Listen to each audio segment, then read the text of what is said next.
의원들의 뜨거운 정치 토론 여의도 펀치입니다. 전재수 더불어민주당 의원, 최영두 국민의힘 의원 두 분 모셨습니다. 안녕하세요. 네, 반갑습니다. 네, 안녕하십니까. 오늘의 첫 번째 주제어부터 보고 오겠습니다.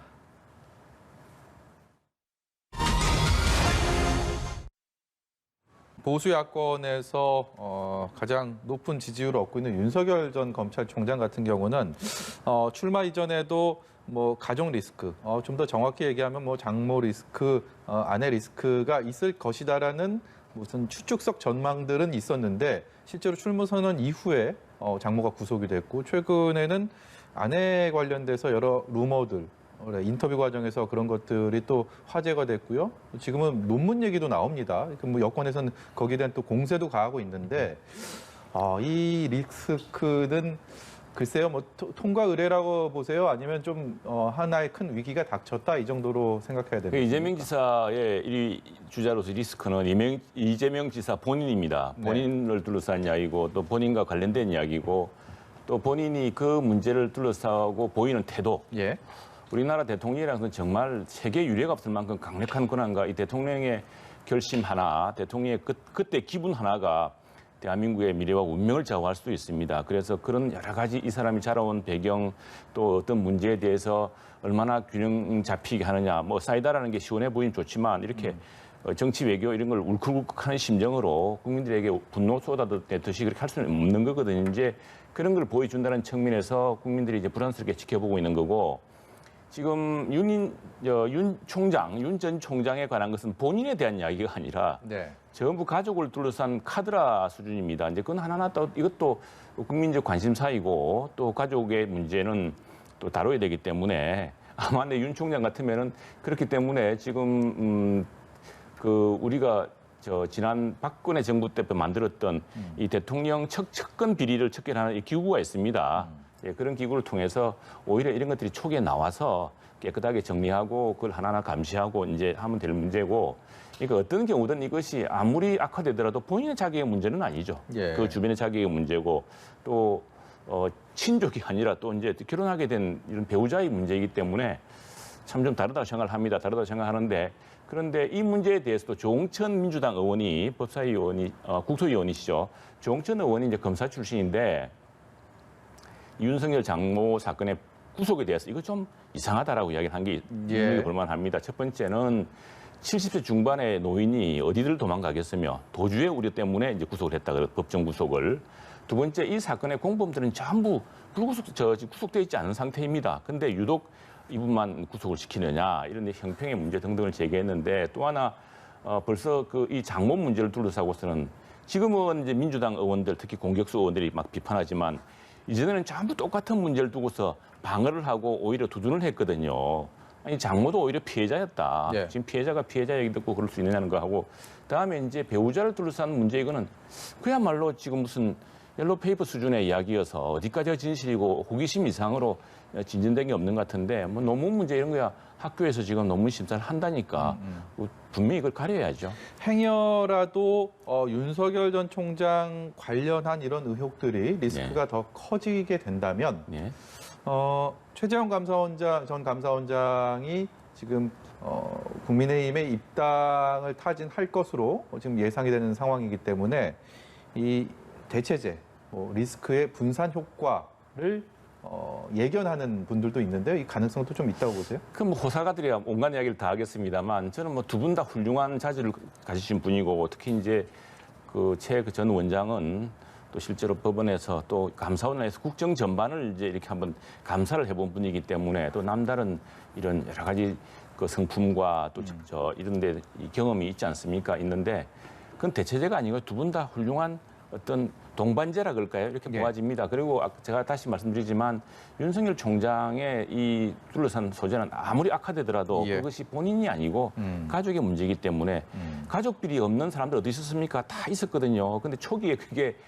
딱 이렇게 구체화됨으로써 오히려 그 가족 비리를 향후 차단하는 효과도 있을 수 있다 생각이 됩니다. 제일 차이가 나는 것은 이제 여기에 아마 이 사안이 번져서 정말로 윤석열 총장이 이런 비리에 무슨 관련되고 보호해줬다든가 이래 드러나면 이제 다른 문제가 되겠죠. 그래서 지금 다만 이제 이재명 지사의 문제는 본인의 문제인 반면에 지금 이쪽이 야권의 1위 주자인 윤석열 총장의 문제는 가족의 문제여서 가족의 문제는 이게 이제 특별감찰관제라는 걸 통해서 엄밀히 감시하면 되는 거고 예. 역시 저 역시도 대통령 후보의 배우자나 그 가족을 철저하게 검증해서 정을 합니다. 하는데 지난번 장관의 청문회랑은 뭐가 다르냐면 특히 조국 장관 같은 경우는 부부가 공모를 해서 무슨 허위의 사실을 만든다거나 또는 무슨 뭘 한다거나 이런 공모라든가 또는 영향력을 행사하는 그런 것들이 있지 않습니까? 이제 그런 측면에서 철저히 검증한 것이고 이 문제도 지금 소문이 소문을 낳고 하는데 어느 정도 가려져야겠죠. 공인의 예. 검증이라는 것.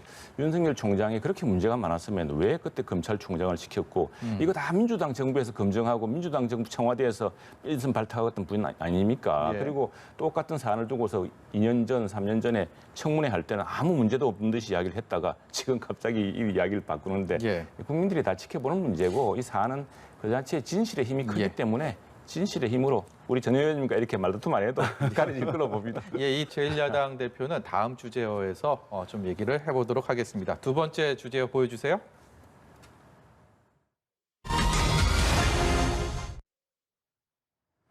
네, 정쟁의 산물일까요? 아니면 작은 부처의 서름일까요? 지난 2001년도에 출범한 여성가족부, 그동안 마이너 부처로서 서름을 톡톡히 겪어왔는데 여가부 폐지를 공약으로 좀 구체화하고 공식화하려는 움직임이 이번 대선을 앞두고 있는 상황입니다. 관련된 얘기 나눠보도록 하겠습니다. 국민의힘 유승민 전 대표 그리고 하태경 의원 둘 다 이제 대선 출마를 선언한 상황에 이제 대선 주자로 나선 상황에서 비슷한 공약을 내세웠습니다. 여가부를 폐지하겠다. 도대체 여가부의 기능이 무엇이냐? 이런 문제 제기를 했고 이준석 대표도 조금 결이 완전히 같다고 볼 수는 없지만 이게 좀 뜻을 같이 하는 그런 발언을 해서요.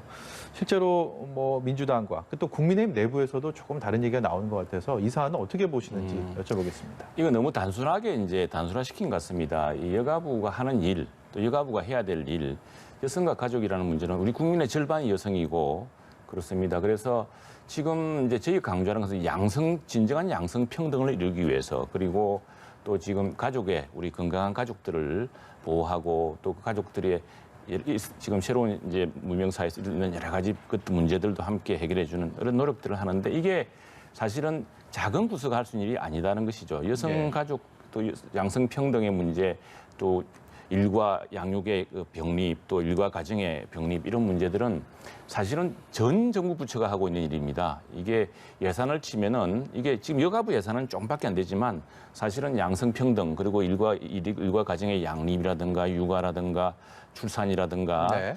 또 교육도 실제로 어떻게 보자면 크게 가족의 문제에 포함되는 거 아니겠습니까? 그래서 그렇게 큰 문제이기 때문에 이걸 이제 좀 더 본격적으로 하자. 이게 이제 어떤 부처라는 게 이런 게 있습니다. 부처가 하나 생기면은 그 부처가 독자의 권한, 뭐 독자의 의제 이걸 계속 추진하게 됩니다. 이런 것들이 그걸 그렇게 할 수가 없는 사안을 여가부가 하나 독점해서 이렇게 하는 거 아니냐. 그래서 오히려 여성위원회 같은 걸 대통령 직속으로 주어서 크게 보자면 지금 뭐 교육위원회는 또 민주당 정부 여당은 지금 교육위원회를 두자고 안 합니까? 교육부가 실제로 있음에도 불구하고. 예. 마찬가지로 여성가족이라는 이 문제가 하나의 부처, 소규모 부처가 할 수 없을 만큼 엄청나게 큰 주제고 여기 예산이 막 엄청나게 많이 들어가고 사실 예산의 절반이 우리 양성평등이라든가 일과 가정의 양립이나 우리 가족을 돌보는 이런 문제에 들어간다고 해도 과언이 아닐 겁니다. 그런 예. 문제를 전반적으로 조율할 수 있는 그런 여성위원회, 양성평등위원회, 대통령 직속 이런 게 필요한 게 아니냐.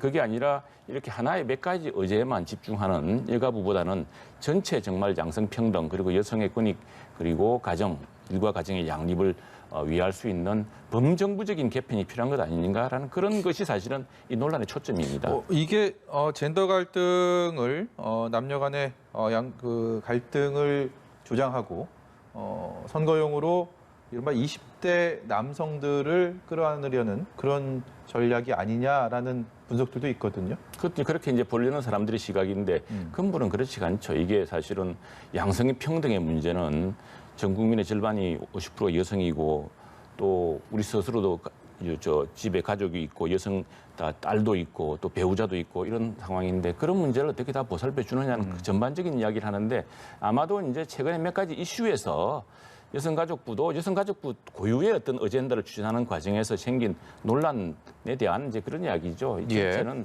이것은 여성가족의 문제라는 것이 전 국민의 절반의 문제이고 또 모든 예산 부처에 다 관련된 문제인데 그것을 한 부처가 이렇게 끌고 나갈 수 있느냐라는 그런 근본적인 또 문제인식이 있습니다. 예. 전 의원 말씀처럼 민주당 역시도 국민을 갈라치기 하고 잘못된 역사를 가지고서 억지로 그 지지자를 결집시키려 하는 이런 일은 안 했으면 좋겠고요. 이 문제는 이제 이게 봐야 될 게 있습니다. 왜냐하면 여성가족부가 최근에 하는 걸 보면은 예컨대 윤미향 의원의 그 위안부 할머니에 예. 대해서 뭐 여러 가지 사기 행각이나 이런 것에 대해서 지금 범죄가 돼가지고 기소가 돼 재판 중이지 않습니까? 그런데 여기에 대해서 그걸 지원하고 하는 과정을 보면은 여가부가 제대로 정말 위안부 할머니를 위한 일을 했느냐는 문제가 하나 있고 또 하나 부산과 서울시장 선거가 지난번에 보궐선거에 일어난 그 성범죄 사건을 보면은 정말 여성가족부나 여성가족부 출신의 또는 여가부를 하고 있는 우리 저 여성 의원들이 민주당 여성 의원들이 정말 피해자를 제대로 보호했느냐 예. 오히려 피해 호손이라고 이 사안을 무마하려고 하지 않았느냐 그런 어떤 일부의 극단적으로 오히려 그것들이 진짜 공평하게 해야 되고 더 보호해야 될 일을 저버리고 몇 가지 어젠다에 집중한 거 아니냐라는 그런 이제 우려심에서 나온 이야기라고 예. 봅니다. 여의도 펀치 여기서 마치도록 하겠습니다. 지금까지 민주당의 전재수 의원, 국민의힘 최영두 의원이었습니다. 고맙습니다. 고맙습니다. 네, 고맙습니다.